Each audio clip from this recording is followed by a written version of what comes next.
6 de la mañana, 25 minutos. El gobierno nacional este fin de semana expidió la resolución que tiene un cambio en la política frente al cannabis, la cual permite, establece y define procedimientos para el uso industrial del cannabis para alimentos, bebidas y textiles. Por eso, nuestro tema del día hoy es numeral marihuana es. Está con nosotros a esta hora el doctor Andrés Orlando Peña. Él es director de política de drogas y actividades relacionadas con el Ministerio de Justicia. Doctor Peña, gracias por acompañarnos. Buenos días. Luis Carlos, muy buenos días y a toda la mesa. Voy a hacerle preguntas para que todos entendamos. Doctor Peña, ¿la marihuana queda reglamentada en Colombia? Queda reglamentado, Luis Carlos, justamente el uso para la industria, el uso que hemos establecido dentro del proceso. Es decir, todo el tema de licencias, de cupos, autorizaciones para el acceso seguro e informado al uso del cannabis y de la planta de cannabis y sus derivados. Eso no significa pues que de ahora en adelante la gente pueda andar con un fuazo de marihuana en la mano como si no estuviera pasando nada. Exacto, Luis Carlos, es decir, acá es importante establecer que en Colombia tenemos autorizado el tema para el uso básicamente medicinal, en este caso también industrial, pero no estamos legalizando de ninguna manera el consumo recreativo o el consumo adulto. O sea, lo que estamos haciendo en Colombia es legalizar el uso medicinal de la marihuana, eso es. Correcto, aquí lo que estamos haciendo básicamente, yo resumiría 6 aspectos. Primero, ampliando vigencias de la licencia, pasamos de 5 a 10 años. Segundo, estamos modificando trámites para hacer más eficiente el uso de las cosechas por parte de los industriales. Estamos modificando, por ejemplo, la modificación de pequeño y mediano cultivador para que no solamente las grandes empresas tengan acceso a este mercado. Y se incorporan además algo muy importante, disposiciones sanitarias específicas para la producción y comercialización de alimentos, bebidas alcohólicas y suplementos dietarios, que hasta antes del decreto 811 que expidió el señor presidente de la República el año pasado, pues no era posible entrar a este mercado a nivel nacional e internacional. Doctor Peña, le saluda William Calderón. Una duda también elemental y es ¿cómo se van a diferenciar los cultivos legales de los ilegales? Bueno, William, esa es una muy buena pregunta. Por eso justamente el decreto 811 y la resolución conjunta lo que busca es tener una trazabilidad de todo el proceso. Los cultivos legales en Colombia están todos incluidos en la plataforma MIC, que es el sistema de información que nos permite tener una trazabilidad. Aquellas personas que tengan esos cultivos tienen una licencia otorgada por el Estado colombiano, tanto para cannabis psicoactivo, no psicoactivo y semillas. Aquellas personas que no estén registradas en este sistema que le menciono, William, por supuesto estarán dentro de la ilegalidad y corresponde a la Fiscalía General de la Nación y a las autoridades hacer el seguimiento y iniciar las investigaciones correspondientes, porque constituye un delito. Claro. Doctor Andrés Orlando Peña, estamos dando un primer paso a lo que sería eventualmente la legalización del consumo recreativo, como digamos ha ocurrido en muchos estados de los Estados Unidos, que inicialmente se hizo todo el tema del cannabis medicinal y ya muchos dieron el paso al consumo libre recreativo. Es Darcy, creo que es Darcy, ¿cierto? Sí, esa voz es única, Darcy, un placer saludarla. Hola. Pues bueno, yo creo que esa es una muy buena pregunta, le agradezco por la misma. Yo debo decir al respecto que digámoslo, en Colombia el consumo de la dosis personal de cualquier estupefaciente está despenalizado desde el año 94 con ocasión justamente de una sentencia histórica que es la C-221 de 1994 de la Corte Constitucional. Allí debo mencionar que hablar de consumo recreacional o adulto de cannabis requiere la modificación de las leyes que incorporan en la normativa nacional los tratados de fiscalización internacional de drogas en el marco justamente de las Naciones Unidas, específicamente la Ley 13 del 74. Entonces, yo creo que si Colombia quisiera dar ese salto, pues primero debe pasar por el Congreso de la República y salirnos de esos tratados internacionales. En el caso que usted me menciona de Estados Unidos, el consumo recreativo del cannabis está legalizado aproximadamente en 18 estados. Sin embargo, debo mencionar que no es una ley federal. A este nivel sigue siendo un estupefaciente controlado y su consumo recreativo está prohibido de conformidad con los tratados internacionales de fiscalización que les menciono de Naciones Unidas. Entonces, se requiere una modificación claramente a nivel legislativo. Sí, ok, perfecto, señor Peña.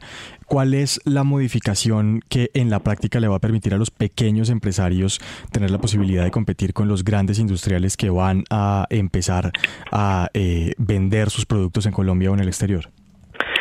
Bueno, yo debo mencionar que se benefician, o digámoslo en primer lugar, estos pequeños y medianos cultivadores a partir de la concreción de las medidas de apoyo que impulsan su participación en el sector del cannabis. ¿Estas medidas cuáles son? ¿En qué consisten? Primero, en ampliación de la compra del 10% del cannabis a estos productores. Los grandes licenciatarios que fabrican derivados, por ejemplo, están obligados a comprar el 10% de su cupo a estos pequeños y medianos cultivadores. Por ejemplo, si una empresa tiene un cupo de 1 tonelada, pues debe comprar 100 miligramos de su producción a estos pequeños y medianos cultivadores.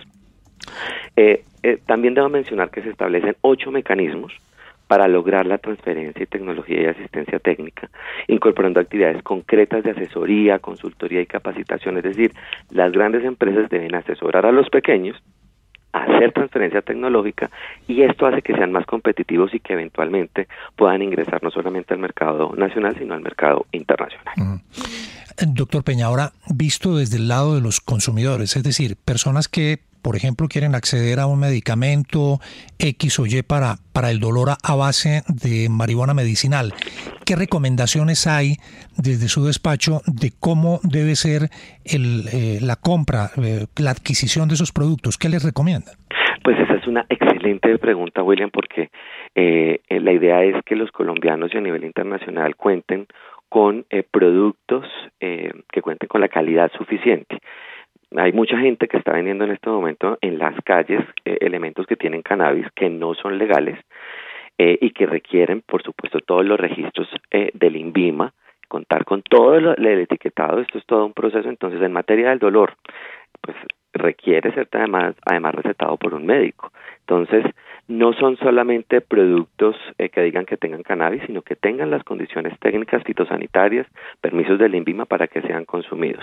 Y por supuesto, usted lo menciona, el CBD, que es uno de los cannabinoides que en este momento se está usando junto con el THC, tienen unas grandes propiedades en materia de cuidados paliativos para el dolor.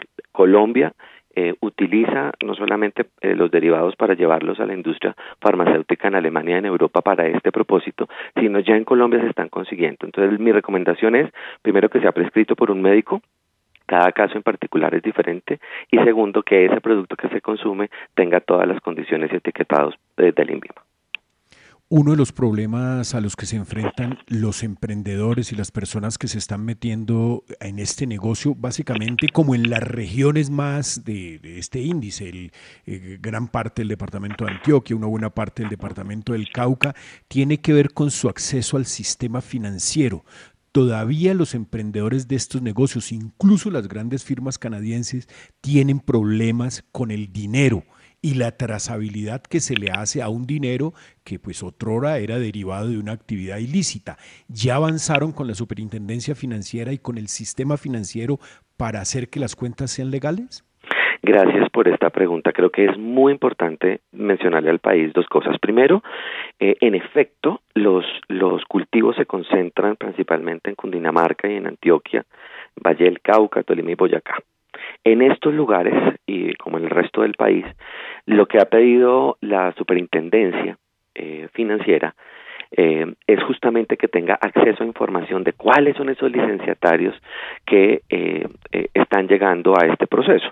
En la actualidad, o con la normatividad anterior, esto tenía una absoluta reserva, es decir, solo el Ministerio de Justicia tenía la información de cuáles eran los licenciatarios, y a los bancos les quedaba muy difícil. Pero como lo dijo ayer el presidente, el Banco Agrario y la banca en general está comprometida con apoyar este proceso, y lo que se está haciendo básicamente para avanzar allí con esta resolución, desde el decreto 811 y ahora con esta resolución, es justamente tener una información más fluida con el sistema financiero para que puedan otorgar los créditos y podamos acceder fácilmente del mercado a tener licencias y poder ser productivos y competitivos a nivel global.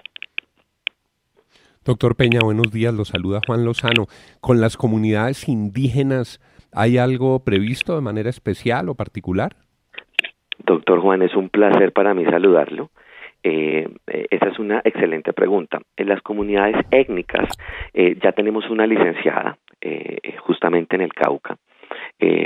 Ha sido, digamos, lo difícil con ellos que se sumen a todo este proceso por el grado de tecnificación que tienen, y justamente lo que queremos con las grandes industrias es que puedan transferir todo ese conocimiento tecnológico, toda esa parte financiera, toda esa obligación que trae la resolución 227, no solamente a los pequeños y medianos cultivadores en general, sino que tengan un foco en las comunidades étnicas y en las comunidades negras. Entonces, lo que queremos con este propósito es que todos tengan acceso, tanto los pequeños y medianos cultivadores, los equipos, los grupos étnicos y los grupos afro. Son las 6 de la mañana, 36 minutos. Toda esta explicación muy importante. Esta ahora es el doctor Andrés Orlando Peña, director de Política de Drogas y Actividades Relacionadas del Ministerio de Justicia. Doctor Peña, gracias por darnos unos minutos aquí en la FM. Muy amable, muy gentil. Luis Carlos, a ustedes mis gracias.